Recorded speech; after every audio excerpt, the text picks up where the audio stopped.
उठ जा नालायक, सुबह के 8 बजने को है। तुझे एग्जाम नहीं देना क्या? थोड़ी देर और सोने दीजिए ना पापा। तू उठता या फिर मैं तेरे ऊपर पानी फेंकूं? रोज गधों की तरह सोता रहता है, पेपर की कोई टेंशन ही नहीं है। और एक हमारा समय था जब हम पेपर में फेल होने के डर से रात भर पढ़ा करते थे, सो ही नहीं पाते थे। तो क्या अब आप उसका बदला मुझसे लेंगे? मैं 15 मिनट बाद उठ जाऊंगा, आप प्लीज जाइए, मुझे डिस्टर्ब मत कीजिए। इतना कहकर रौनक रजाई ढककर फिर से सो जाता है। तू ऐसा नहीं मानेगा, रुक मैं अभी पानी लेकर आता हूं। बस फिर क्या था, इतना कहकर वो भागते हुए बाथरूम में जाते हैं और पानी की एक बड़ी सी बाल्टी लाकर रौनक के ऊपर फेंक देते हैं। पानी पड़ते ही रौनक झट से उठ जाता है। ये आपने क्या किया पापा? अब तो उठेगा नहीं तो यही करना पड़ेगा ना। वैसे थैंक्स डैड, आपके कारण ना अब मुझे नहाने की भी जरूरत नहीं पड़ेगी। चलिए अब आप माँ से बोलकर मेरे कपड़े निकलवा दीजिए, तब तक मैं ब्रश कर लेता हूँ। वैसे कल ना आप एक काम और करना, नहलाने के साथ साथ मुझे ब्रश भी करवा देना। ये ब्रश करने में ना मुझे बहुत आलस आता है। रौनक की बातों से अरविंद का मुंह खुला का खुला रह जाता है। वो अपनी पत्नी कमला के पास जाता है और रौनक की हरकतों के बारे में बताता है, जिसे सुन उसकी पत्नी हंसने लगती है। तुम अपने बेटे को समझाने के बजाय हंस रही हो। रौनक बच्चा है, धीरे धीरे सुधर जाएगा, आप क्यों उसके पीछे पड़े रहते हो? अभी नहीं सुधरेगा तो कब सुधरेगा? 10वीं क्लास में है रौनक, वो अब कोई बच्चा नहीं रहा। अरविंद की इतना बोलते ही वहां रौनक भी आ जाता है। क्या डैड, मैंने आपको एक काम दिया था, वो भी नहीं हुआ आपसे। अरे क्या हुआ बेटा? माँ, मैंने डैड से बोला था कि वो आपको बोलकर मेरे स्कूल की यूनिफॉर्म निकाल दे, लेकिन मेरे पीछे पड़ने के अलावा इनसे एक काम ढंग से नहीं होता। देख रही हो कमला, देख रही हो अपने लाडले को? अरे आप चुप रहिए जी। चलो बेटा, मैं तुम्हें कपड़े निकाल कर दे देती हूँ बस। ऐसे ही साल पर साल बीतते जाते हैं, लेकिन रौनक के रवैये में कोई बदलाव नहीं आता। वो पहले से भी ज्यादा आलसी और पूरी तरह अपने माता पिता पर निर्भर हो जाता है। 2 साल बाद पता नहीं कहाँ गायब रहता है पूरे दिन, अब तक तो आ जाना चाहिए था। अरे आप इतनी फिक्र क्यों कर रहे हो उसकी? दोस्तों के साथ खेल रहा होगा, आ जाएगा अभी। ये कोई टाइम है खेलने का? 10 बजने वाले हैं, इतनी रात में कौन खेलता है? कमला कुछ कहती उससे पहले ही रौनक वहां आ जाता है। मम्मी जल्दी से खाना लगा दो, बहुत भूख लग रही है। तुम्हें तब तक खाना नहीं मिलेगा जब तक तुम बता नहीं देते कि इतनी रात गए कहां से आ रहे हो। ओ प्लीज डैड, अब आप एसी पे प्रद्युमन बनकर मेरे सर पर बंदूक लेकर मत बैठ जाना। अपनी फालतू की बकवास बंद कर और बता कहां से आ रहा है। माँ अब समझाइए ना डैड को। बता देना बेटा, इनको भी तसल्ली हो जाएगी। आप बोल रही हैं तो बता देता हूँ, मैं दोस्तों के साथ मूवी देखने गया था, इसलिए देर हो गई। तो इन सब चीजों में मेरे पैसे उड़ाता है। कभी 1 रुपया कमाने के बारे में सोचा है तूने? जब देखो हवा की तरह पैसे उड़ाता रहता है। माँ अब आप इन्हें चुप करा दीजिए, वरना ना मुझे गुस्सा आ जाएगा। अच्छा क्या कर लेगा? बता ना क्या कर लेगा तू? वैसे बात तो ठीक ही है, मैं कर ही क्या सकता हूँ। पैसे तो फिर भी मैं आपसे ही मांगूंगा ना। चलिए अब ये सब बात छोड़िए और मम्मी मेरे लिए खाना लगा दीजिए। अभी लगा देती हूँ बेटा। मैं बता रहा हूँ कमला, एक दिन ये ऐसे ही बिगड़ जाएगा। ओफो, आप क्यों इतना पीछे पड़े रहते हो मेरे बच्चे के? बाद की बात में देखेंगे, अभी आप शांति से उसे खाना खाने देंगे। अगले दिन डैडी मुझे 10,000 रुपए चाहिए। हाँ? अब इतने पैसे क्यों चाहिए तुझे? डैड आप बिना सवाल किए कभी पैसे नहीं दे सकते क्या? जब तक तू बताएगा नहीं तुझे पैसे भी नहीं मिलेंगे। अरे अब आप अपने बेटे को पैसे भी नहीं दे सकते?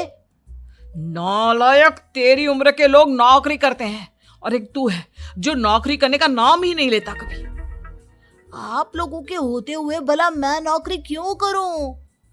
अरे हम कब तक पैसे देंगे तुझे? तुझे भी तो अपने पैरों पर खड़ा होना होगा ना। कौन सा उधार के पैरों पर खड़ा हूं? अपने ही तो पैरों पर खड़ा हूं मैं। इसी तरह रौनक दिन प्रतिदिन लापरवाह होता जाता है। उसकी लापरवाही को देखते हुए अरविंद और कमला अपने बेटे की शादी कराने का फैसला लेते हैं और 1 महीने के अंदर अंदर ही रौनक की शादी मेघा नाम की लड़की से करा देते हैं। शादी के कुछ दिन बाद, रौनक, मुझे एक अच्छी सी साड़ी चाहिए, आप ला दोगे ना? हाँ, क्यों नहीं। कितने तक की आती है साड़ी? यही करीब 5,000 तक की। तुम चिंता मत करो, मैं आज ही डैडी से पैसे मांगकर तुम्हारे लिए साड़ी ले आऊंगा। आप कब तक ऐसे ही अपने पापा से पैसे मांगते रहेंगे? कोई अच्छी सी नौकरी क्यों नहीं कर लेते आप? अरे डैड के होते हुए मुझे नौकरी करने की जरूरत ही क्या है? पर आप ऐसे कब तक उनसे पैसे मांगते रहेंगे? कुछ आपको अपने दम पर भी तो करना होगा ना। अब तुम भी बाकी लोगों की तरह मुझे ज्ञान देना शुरू मत कर देना। साड़ी चाहिए ना तुम्हें, मिल जाएगी बस। इतना कहकर रौनक अपने पिता से पैसे मांगने चला जाता है। डैडी, मुझे 5,000 रुपया चाहिए।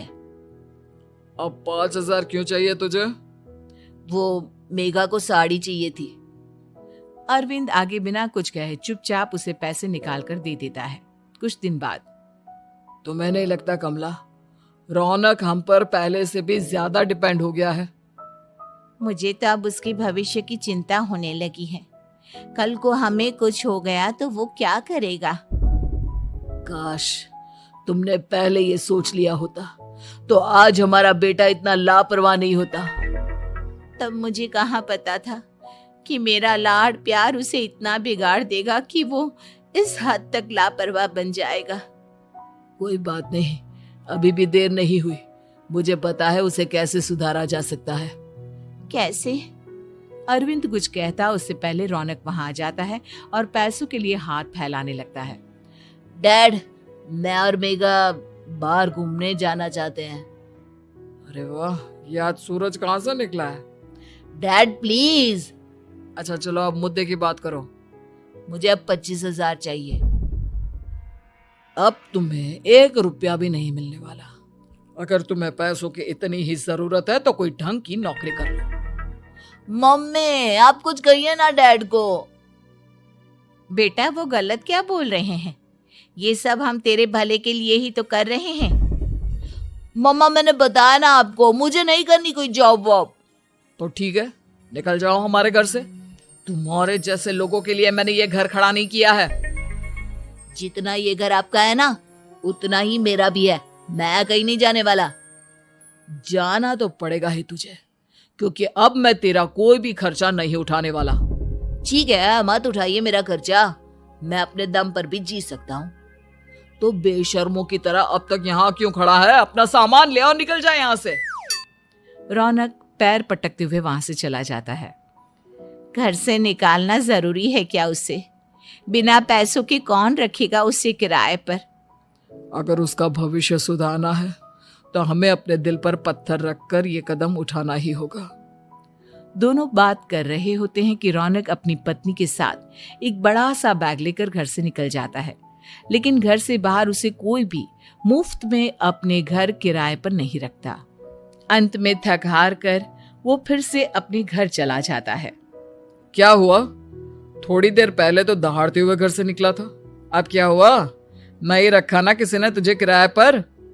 डैड प्लीज, मैं कुछ दिनों में कोई अच्छी सी नौकरी शुरू कर दूंगा। आप तब तक तो हमें रख लीजिए प्लीज। सुबह से रात हो चुकी है लेकिन कोई हमें रखने को राजी नहीं है।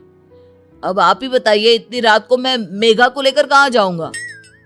ठीक है ठीक है, बहू की वजह से मैं तुझे घर पर रख रहा हूँ, लेकिन तू इस घर में एक बेटे की नहीं बल्कि एक किराएदार की हैसियत से रहेगा।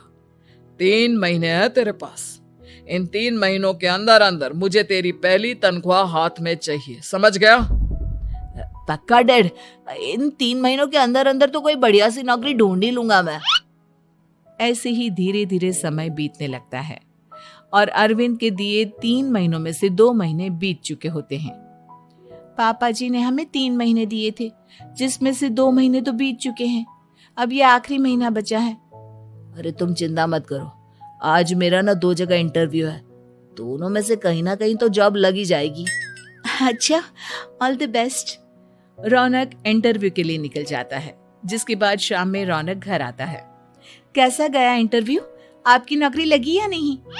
अरे पहले सांस तो ले लेने दो अच्छे से। बताइए ना, मुझसे तो जरा भी इंतजार नहीं हो रहा है। वो दरअसल बात यह है कि मेरी नौकरी तो लग चुकी है, लेकिन पैसे बहुत कम है। कितने पैसे हैं? 15,000। इतने में अरविंद और कमला मिठाई का डिब्बा लेकर आ जाते हैं। बधाई हो बेटा। हम जानते थे तेरी जॉब जरूर लगेगी। लेकिन मेरी सैलरी बहुत कम है मम्मा। कम है तो क्या हुआ, धीरे धीरे बढ़ जाएगी। हाँ बेटा, हम तो बस चाहते थे कि तू अपने पैरों पर खड़ा हो जाए। मतलब अब आप मुझे घर से नहीं निकालेंगे? नहीं, ये सब हमने तुझे जिम्मेदार इंसान बनाने के लिए किया था। Thank you mummy papa. अगर आप दोनों ऐसा नहीं करते तो मुझे कभी अपनी जिम्मेदारियों का एहसास तक नहीं होता। आज आपने मुझे सिखा दिया कि इंसान का अपने पैरों पर खड़ा होना भी जरूरी होता है। इतना कहकर रौनक झट से अपने माता पिता के गले लग जाता है और अपनी कमाई की पहली तनख्वाह वो अपने माता पिता के हाथ में सौंपता है। इस तरह रौनक एक गैर जिम्मेदार व्यक्ति से एक जिम्मेदार व्यक्ति बन जाता है।